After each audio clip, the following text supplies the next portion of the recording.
प्यारे विद्यार्थियों नमस्कार।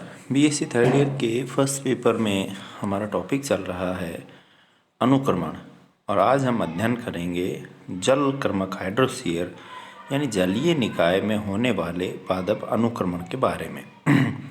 तो आइए जानें जल कर्मक हाइड्रोस्फीयर। विद्यार्थियों, यह अनुक्रमण प्रक्रिया किसी स्वच्छ लवण रहित जल के तालाब झील में प्रारंभ होती है। प्राय तालाब एवं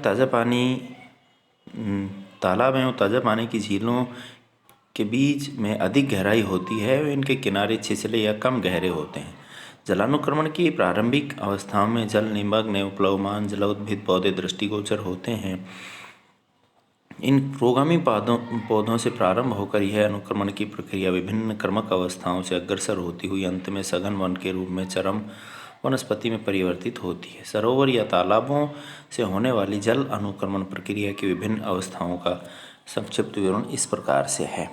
तो एक जलीय तालाब या झील जो लवण रहित होते हैं उनमें होने वाला अनुक्रमण जलकर्मक कहलाता है। इसकी सबसे पहली अवस्था है निमग्न अवस्था, सबमर्ज्ड स्टेज।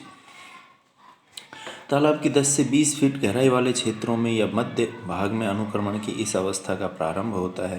इन गहराई वाले क्षेत्रों में फाइटोप्लैंक्टन या पादप प्लावक शैवाल जैसे डायटम, डेस्माइटिस, साइनोफाइसी, क्लोरोफाइसी इनके जो शैवाल जातियाँ हैं वो पाई जाती हैं। इसलिए इनको पुरोगामी समुदाय कहते हैं क्योंकि ये यहाँ पे सबसे पहले आते हैं। तो जलकर्मक में पुरोगामी कौन है? फाइटोप्लैंक्टन, पादप प्लावक जैसे डायटम है, नीलहरित शैवाल हैं, क्लोरोफाइसी के शैवाल हैं। इनके जो इन शैवाल प्रजातियों के बीजाणु और अन्य प्रोपेग्यूल्स हैं वो वायु के द्वारा या अन्य किसी भी कारक के द्वारा तालाब में पहुँच जाते हैं और अंकुरित होकर वृद्धि करते हैं और फिर धीरे धीरे इनकी बहुतायत हो जाती है और शैवालों का एक जाल बिछ जाता है।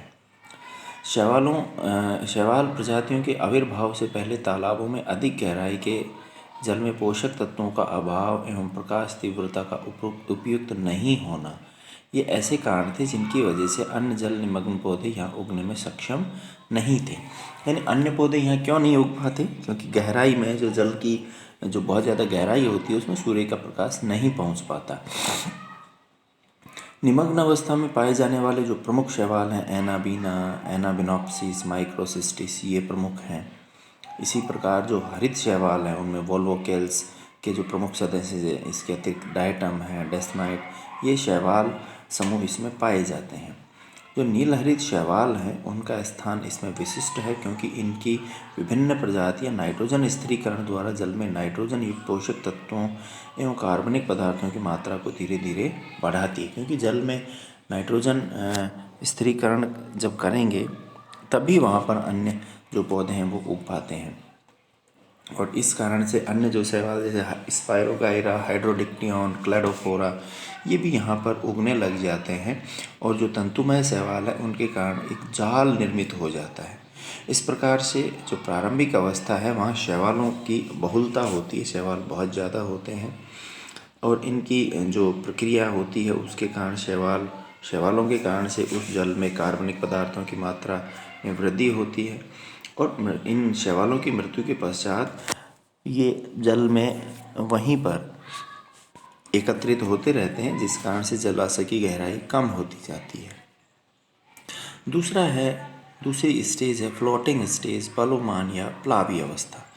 यह अवस्था 6 से 8 फीट की गहराई रहने पर प्रारंभ होती है। जब पादप उसमें तली में जमते जाते हैं और जब जलाशय की गहराई 6 से 8 फीट रह जाए तो फिर प्लावी अवस्था शुरू होती है।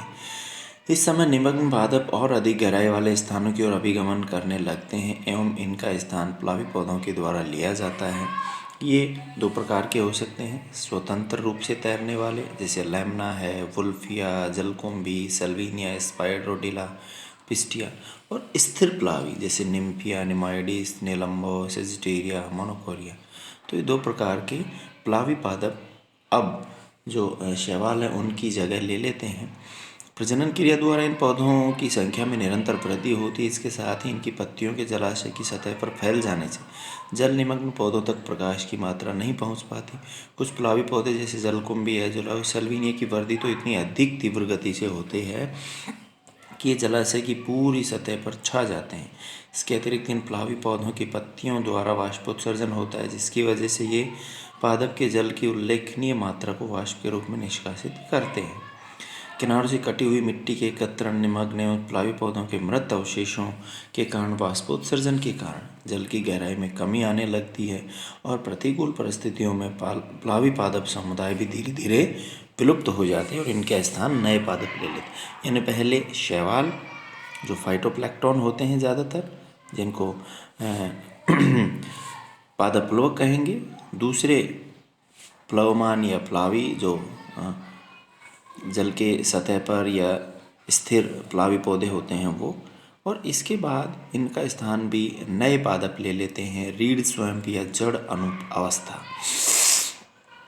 क्योंकि अब जलाशय की गहराई कम होती जाती है तो इस समय तीसरी जो अवस्था होती है जड़ अनूप अवस्था, रीढ़ स्वयं यानी थोड़ा दलदल में रहने वाले पादप आने शुरू हो जाते हैं।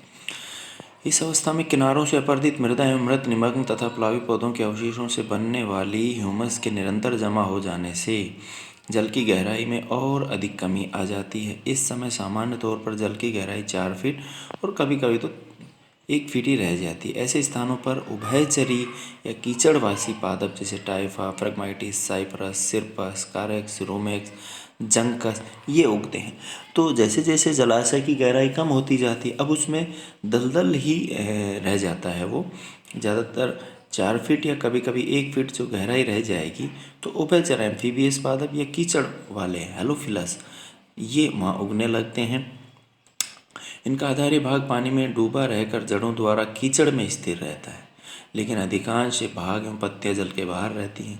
ये पौधे तेजी से वृद्धि कर फैलने लगते हैं तथा इनकी अधिक संख्या के कारण प्लावी पौधों को प्रकाश की बहुत कम मात्रा उपलब्ध हो पाती है। इन प्रतिकूल परिस्थितियों के कारण निमग्न पौधों के समान ही प्लावी पादप भी और अधिक गहराई वाले स्थानों की ओर प्रवास करने लगते हैं। इस समय भी मृदा अपरदन व किनारों से मिट्टी के कटाव की प्रक्रिया जारी रहती है। इस मिट्टी को इन उभयचारी पौधों के द्वारा रोक लिया जाता है। साथ ही इन पौधों की पत्तियां भी वाष्पोत्सर्जन द्वारा जलाशय के पानी की अधिकाधिक मात्रा वाष्प के रूप में निष्कासित करती रहती हैं। इन दोनों सम्मिलित प्रक्रियाओं के परिणाम स्वरूप तथा उभयचारी पौधों के मृत अवशेषों से बनने वाली ह्यूमस के जमा होने से अब यहाँ जलाशय में पानी के स्थान पर कीचड़ ही शेष रह जाता है। कुल मिलाकर ये परिस्थितियाँ भी अब जड़ अनूप या उभयचारी पौधों के लिए प्रतिकूल होने लगती हैं और अब यहाँ पर नए पादप आने लगते हैं। तो धीरे धीरे पानी और कम होता जाता है, वहाँ कीचड़ रह जाती है और अब ये जो जड़ अनूप अवस्था है उनमें जो पादप पाए जाते हैं उनके लिए भी यह स्थान अनुकूल नहीं रहता। इसके बाद आती है घास स्थली या कच्छ शादल अवस्था, मार्श मीडो स्टेज। इस समय तीव्र प्रकाश और जल की गहराई में कमी आ जाने से उभयचरी या जड़ अनूप पादप विलुप्त हो जाते हैं और इनके स्थान पर गीली मिट्टी या दलदल में उगने वाले अन्य पादप जैसे पॉलीगोनम, एडिस्टोना, एडिनोस्टेमा, आइपोमिया ये उग जाते हैं। जो और इसके अतिरिक्त साइप्रेसी और जंकेसी के भी पादप बहुतायत से पाए जाते हैं। अनेक पादप जैसे डेंटेला, लिंडरनिया, गैलियम ये भी उग आते हैं। तो इन पौधों की जड़ों द्वारा मृदा से जल की अधिक मात्रा का अवशोषण कर लिया जाता है, पत्तियों से वाष्पोत्सर्जन होता है और मिट्टी के कणों को भी ये अपनी जड़ों के आसपास रोक लेते हैं और अब कीचड़ भी शेष नहीं रहता, केवल मिट्टी रहती है, शुष्क मृदा वहाँ पर बन जाती है और अब वहाँ पर घास स्थलीय जो पादप हैं वो भी या जो कच्छ शादल अवस्था है वो भी वहाँ पर नहीं रह पाती है। इसके बाद वुडलैंड स्टेज या वनस्थलीय अवस्था आती है। समय समय इन जलाशयी क्षेत्रों में अब दलदली पौधे विलुप्त हो जाते हैं। वर्ष की अधिकांश अवधि में यहाँ की मिट्टी सूखी रहने लगती है, इसलिए ऐसी परिस्थितियों में यहाँ में ऐसे स्थलीय पादप उगने लगते हैं जिनमें मृदा की जलाक्रांत स्थिति को सहन करने की क्षमता होती है। यहाँ सर्वप्रथम शाखीय पादप, फिर झाड़ियाँ और इसके बाद वृक्ष उगते हैं। शाखीय पादपों में जैंथियम, सेलेक्स, कॉर्नस इसके उदाहरण हैं। इन पौधों की जड़ें भूमि में गहराई तक भेदन न करके सतह के नीचे एक जाल के रूप में फैली होती हैं।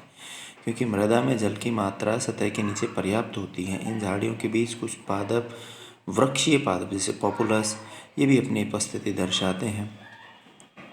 इस आवास स्थली में छाया और वाष्पोत्सर्जन द्वारा आर्द्रता में वृद्धि कर लेते हैं। हालांकि वाष्पोत्सर्जन की वजह से मृदा में सूखापन आने लगता है, लेकिन दूसरी ओर इन वृक्षों की छाया से शाकीय पौधे और घासों के समुदाय भी उगने लगते हैं। इसके अतिरिक्त मृदा में उपस्थित ह्यूमस की मात्रा में भी वृद्धि होती है और इस प्रकार से सूक्ष्म जीव भी खनिज तत्वों की में वृद्धि में सहयोग करते हैं और एक क्षेत्र की प्रकृति में बदलाव आता है और अन्य पादप यहाँ उगने लगते हैं। अब बात आती है चरम वन अवस्था। यह अवस्था आने तक इस स्थान की भूमि में निरंतर ह्यूमस की मात्रा बढ़ती जाती है। इसके साथ साथ ही मृदा में अनेक अपघटनकारी सूक्ष्म जीवों की संख्या में भी वृद्धि होती है। उपयुक्त सभी क्रियाओं के परिणाम स्वरूप मृदा की उर्वरक क्षमता में भी वृद्धि होती है, जिसकी वजह से पॉपुलस, एल्नस, क्यूरकस इत्यादि वृक्षों की बहुलता वाला एक मिश्रित वन विकसित हो जाता है। इन वृक्षों की छाया में अनेक झाड़ियाँ और शाकीय पादप भी उगते रहते हैं। ये मिश्रित वन जलानुक्रमण प्रक्रिया के चरम समुदाय को निरूपित करते हैं।